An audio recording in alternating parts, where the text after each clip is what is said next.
Hi, I'm James Fox, and I'm going to show you a game that I made.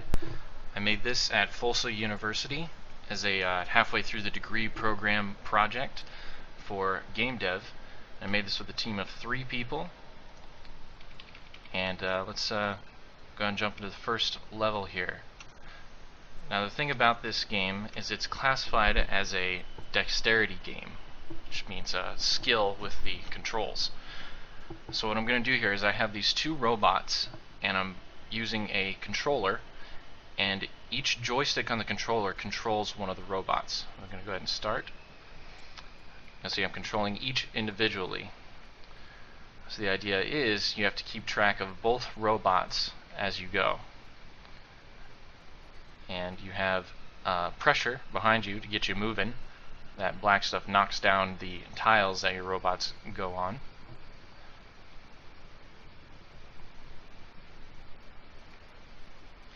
And to win, you just navigate both robots to the end of the level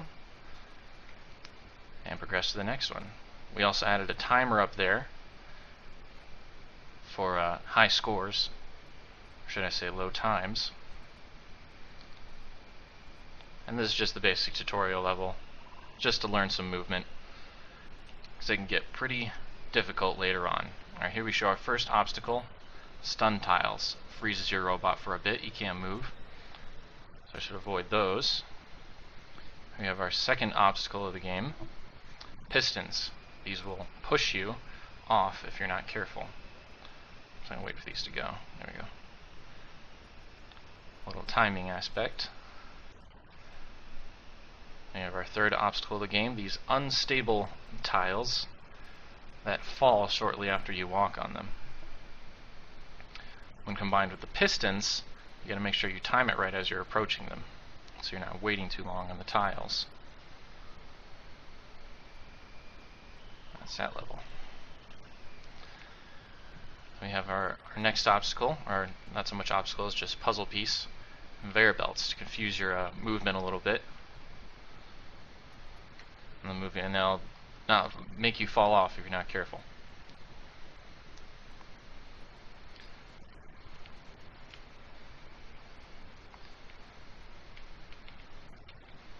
Guess I didn't have to wait that long.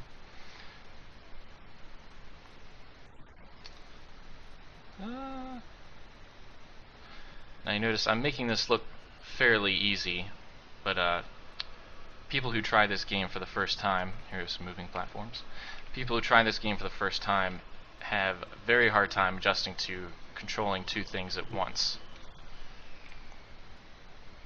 It could be very difficult.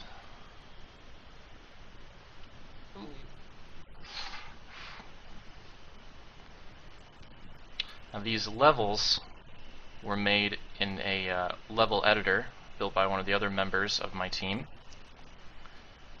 I designed the majority of them. As I'm going through these, I'm constantly thinking, oh man, what if I could change that or whatever.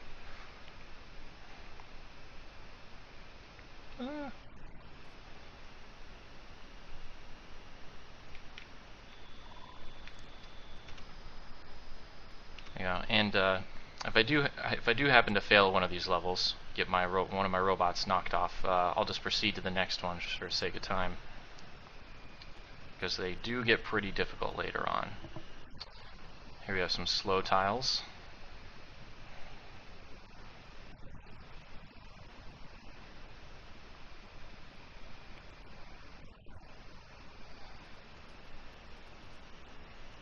Little arrows particle effect. You also see the particles coming off of those stun tiles, while my buddy did the level editor, where you place the tiles, speed tiles. I did the particles. I created a particle editor and created each of the effects that you see.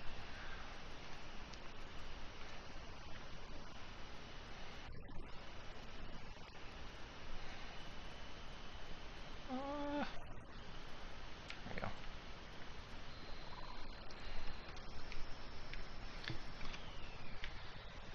Alright, now we have lasers. Always disableable by a button that one of the other robots has to push. also the constant pressure of the conveyor belt keeping the other robot moving.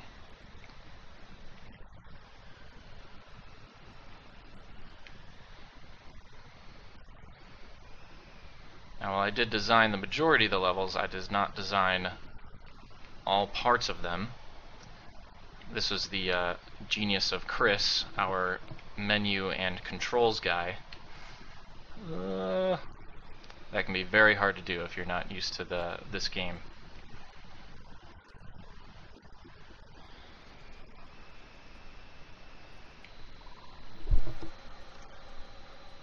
And here we have our first boss. I designed the bosses, and I admit this one is pretty difficult. If I get hit by one of those laser balls, my robot dies and you have to start over. And if I had to do it over again, I would definitely change it to just a stun if you get hit by one of them.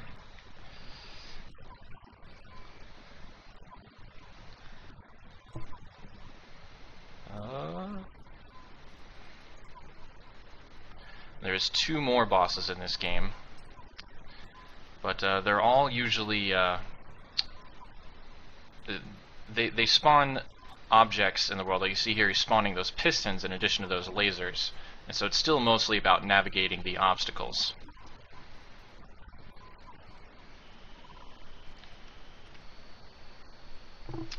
Here we have our second section of the game, the coolant factory. Now, we did have a story for this game, but you know, with our limited technology and know-how, as this was our first big project, we couldn't really convey that story all too well. But here it is we have these 2 robots navigating through this factory, and they're trying to get to the reactor at the heart of the factory because they need enough power to travel back in time to save the humans. Yes, very interesting. Here you have those fans, I forgot to mention. Obviously, if I get caught by those, they'll push me back. Then we have the ice, which was done by Chris, and he did a very nice job on that.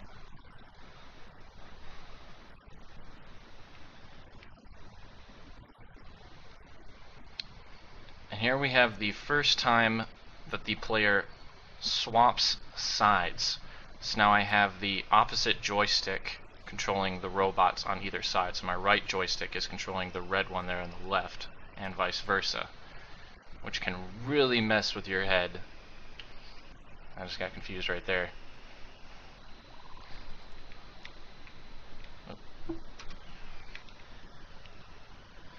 Nice one, just let it slide.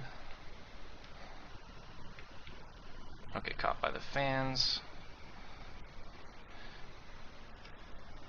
I did program the majority of the obstacles. Chris did the ice there.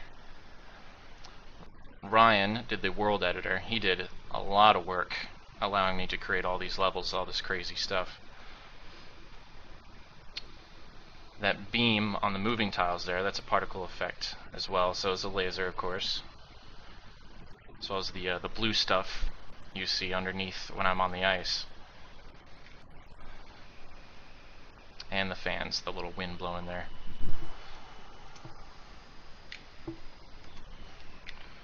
Ooh.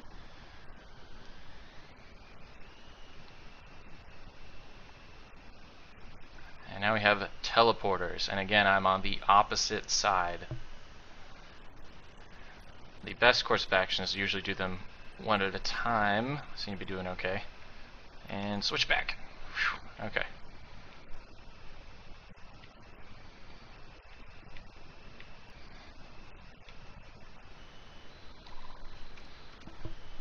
Now we have our last big obstacle, the confusion tiles, which reverses your controls for a short amount of time. It's usually best to just try to get somewhere safe until it wears off.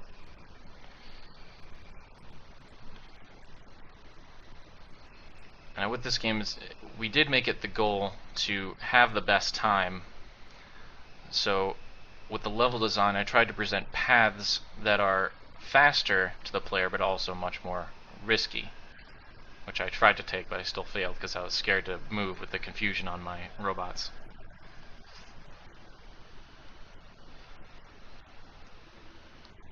So you have this winding path that's safe, has no obstacles, but it's slower than the other two.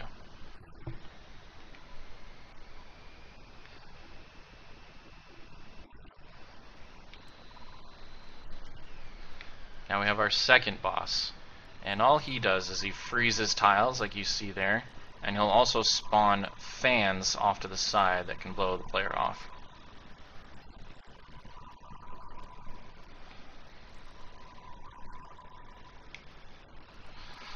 Ooh, and this part is tricky. Alright, teleport on opposite sides. I'm just going to do this one at a time. This is way too hard otherwise. Oh! And I fell. The end of the level's right up ahead, but we'll just skip, show you a bit of the menus here. Level select, so we had them in groups of 3. So that was the coolant production, I believe. No, that was a testing facility. Let's move on to the next section.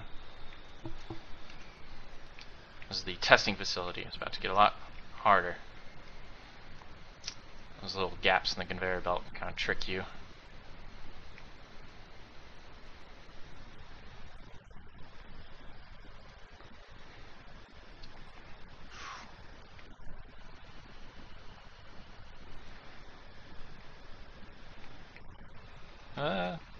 Now the wind will blow you, but you can fight against it a little bit.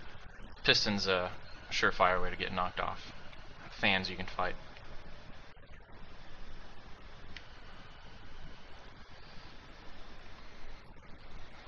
And this game was made in C++ in Visual Studio 2012.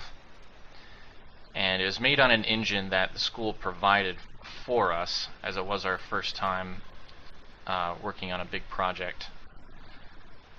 So we just programmed a lot of the functionality and not much of the tech behind everything.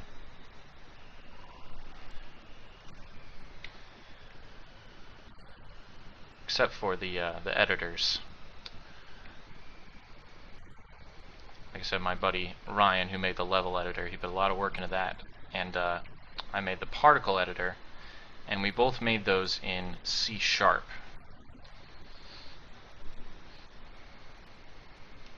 Now I'm on opposite sides here with the joysticks. I'm just going to take it one at a time. Try to actually win instead of going for the best time, just so you can see the level.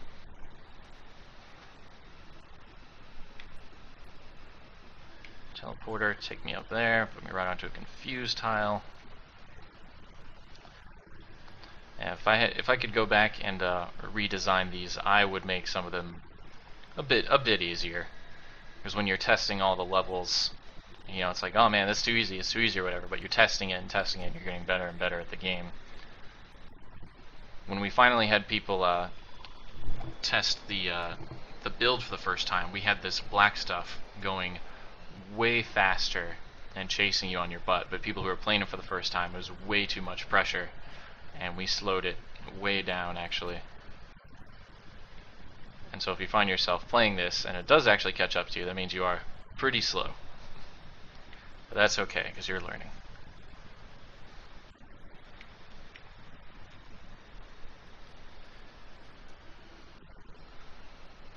I'm on opposite sides again here. I'm going to take the risky fast route on this one. And we'll travel there. Just let the moving platform take my guy. Oh gosh, that's where it gets difficult.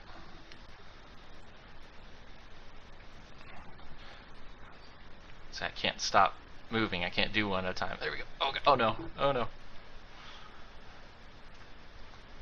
If I could choose to redesign one level, this would be the one, because this last part has this winding thing going on that just takes way too long.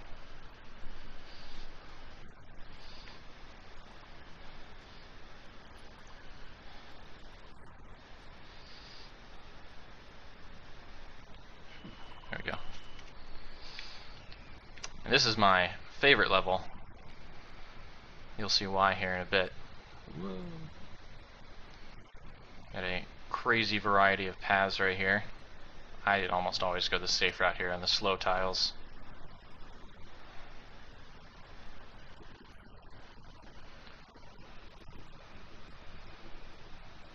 teleportation. I'll take the ice here on this part.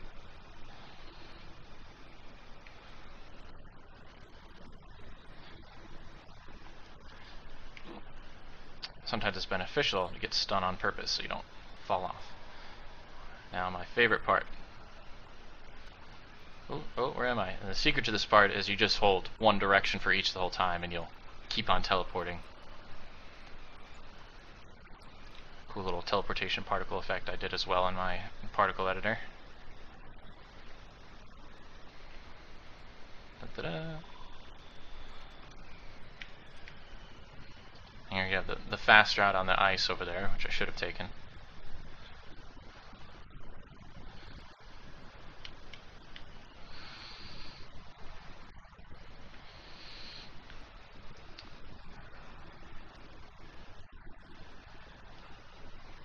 And then this part, stunned, move a little bit, get stunned.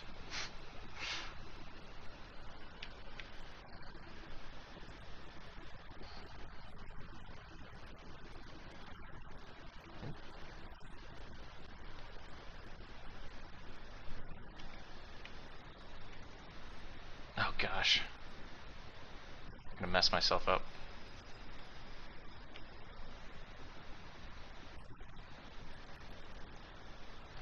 And I'll take the slow route again here.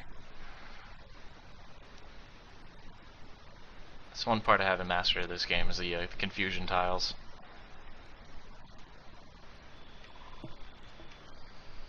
And the final level and the final boss. And all this guy does is he finds an empty tile and randomly changes it to something else. So the final boss is actually you and your ability to navigate all the obstacles.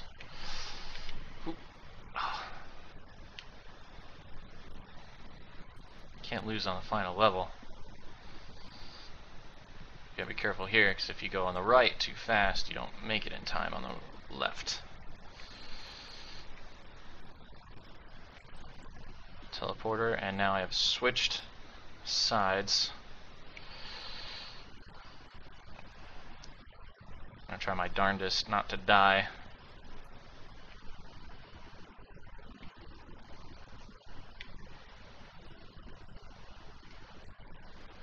Oh, the two robots meet for the finale rush to the end.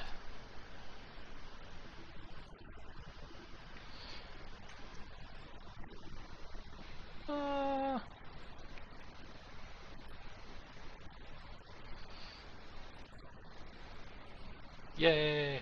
And they've reached the reactor at the end, and then we made a little fun level after this where it's showing them like traveling through time. And all that flashy stuff is or whatever is just a really gigantic particle effect.